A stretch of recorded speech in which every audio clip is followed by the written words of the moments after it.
I've put together some background information to hopefully help with the discussion on the modified or adjusted CFLRP work plan, and I'd like to go through the few ideas or some background information with you.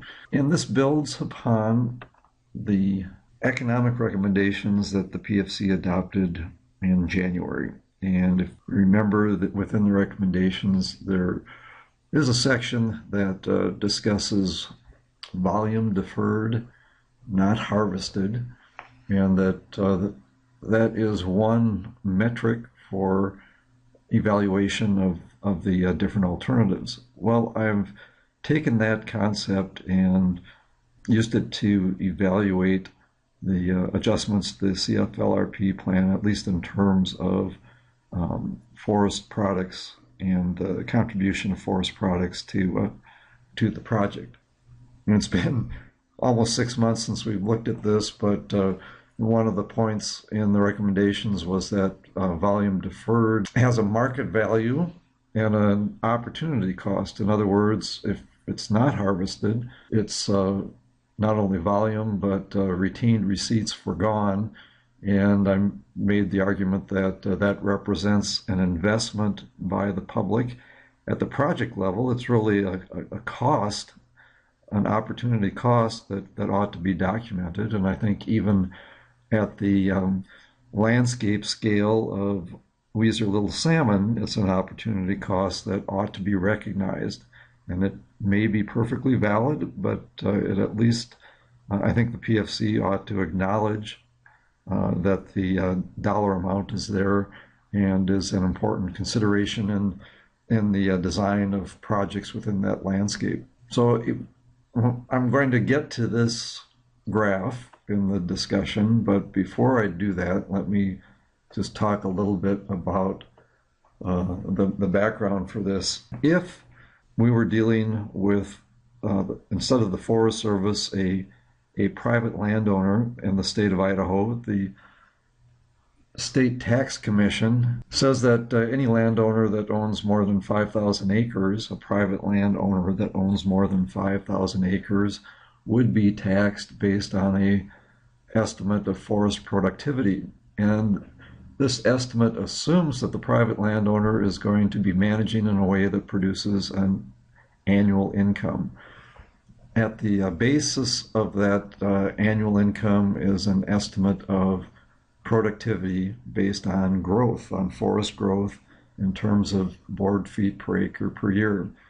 The estimates vary by zone. Valley and Adams County are in zone 3 on the map here. And the zone has poor, medium, and good conditions. And the average board foot volume growth per acre varies depending on that. You might remember from the recommendations for Adams and Valley County, I've used 200 board feet per acre per year.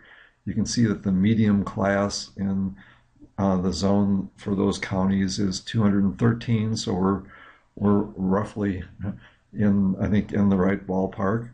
In addition, I've taken a look at the FIA data for Forest Service ownership in Adams and Valley counties. And if you use that data, the annual growth, net growth, is almost 300 million board feet. The ownership is about 1.6 million acres, and so the average growth is 187 board feet per acre per year. So again, I'm just using that to sort of justify the use of 200 board feet per acre per year as an average for the CFLRP landscape. Let's, with that background information, let me proceed with the description. And this is truly a back of the envelope analysis, but I think it's informative. This is taking that information and applying it to the original work plan for the CFLRP. Within that 900,000 plus acre landscape, the Payette ownership is about 500,000 acres. And roughly 20% of that, I think, is safe to say is non-forest. So the forested acres are 400,000 acres. And that average growth of 200 board feet per acre per year is here in the table. And I'm, again, using round numbers, but I think $100 stumpage value is reasonable based on some of the recent timber sales. So using those figures, the annual growth is 80 million board feet, and the stumpage value of 100 would be a stumpage value of roughly $8 million annually.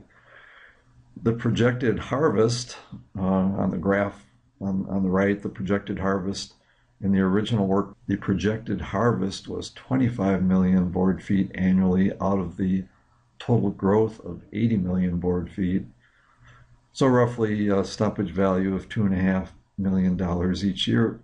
The growth retained, if you subtract 25 from 80, it's 55 million board feet annually that is retained within the landscape, or a value of $5.5 million. And I've labeled this the value of ecosystem services. That for a variety of reasons, the decision or the expectation is that you would not be harvesting all the growth.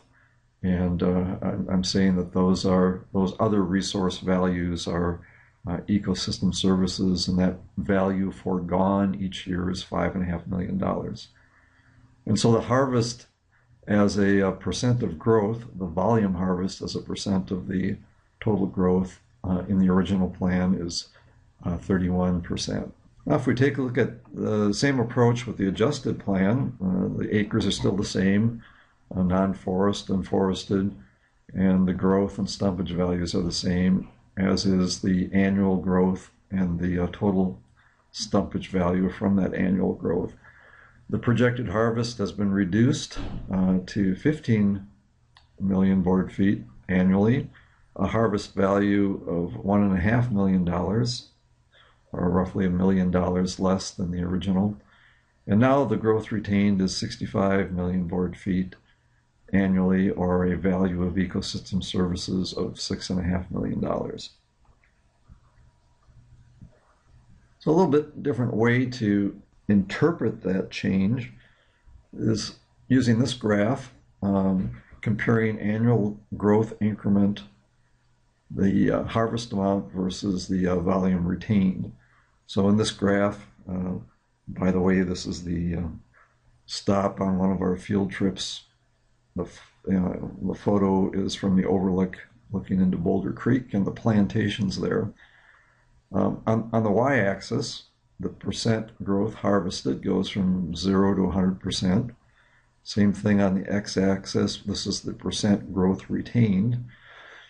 If you were a private landowner managing for an annual income, you'd expect that you would be harvesting somewhere close to 100%. And it's going to vary year to year based on the total ownership and the growing stock. But if you were managing for a sustained yield over time, you would be somewhere around this 100% mark. If you harvested nothing, you'd be over here on the graph. You'd be retaining 100% and harvesting 0. And then just for reference, the 50-50 mark, if you were to harvest 50% of the growth increment and retain 50%, this point on the graph represents that management allocation.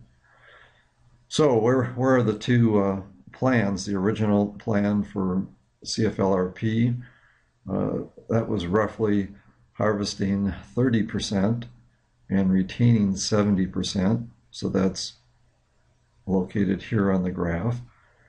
The adjusted plan is a little less than 20% harvested and 80% plus retained.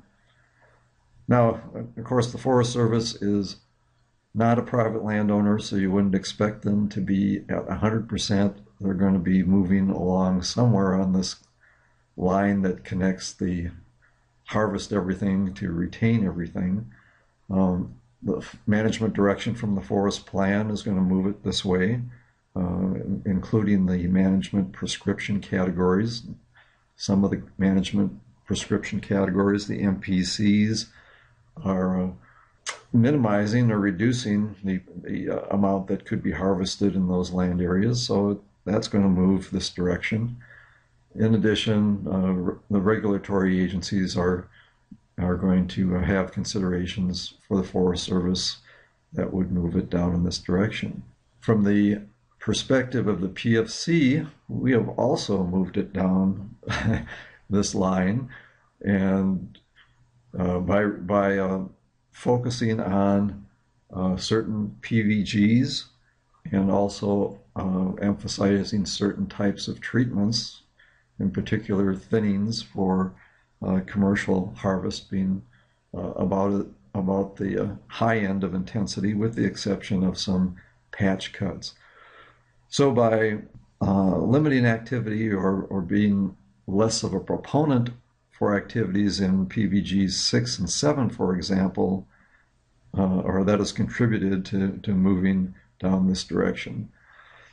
So I think in summary, I think the questions that need to be asked are what are the reasons for being down there? It seems to me that even the original CFLRP work plan was a fairly modest harvest level, particularly when you consider that the focus on harvest contributes to at least 3 of the PFC goals: wildlife habitat improvement, wildfire and fuels management, and economic vitality.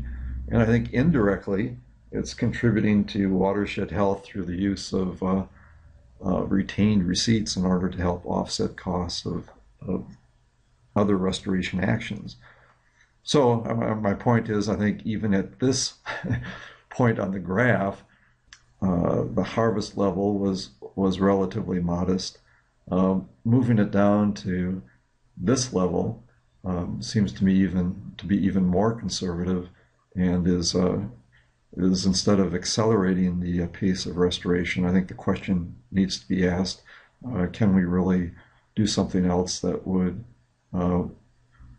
relieve some of the constraints, either through constraints attributed to the resource or to internal staff capacity, in order to move back up along this line?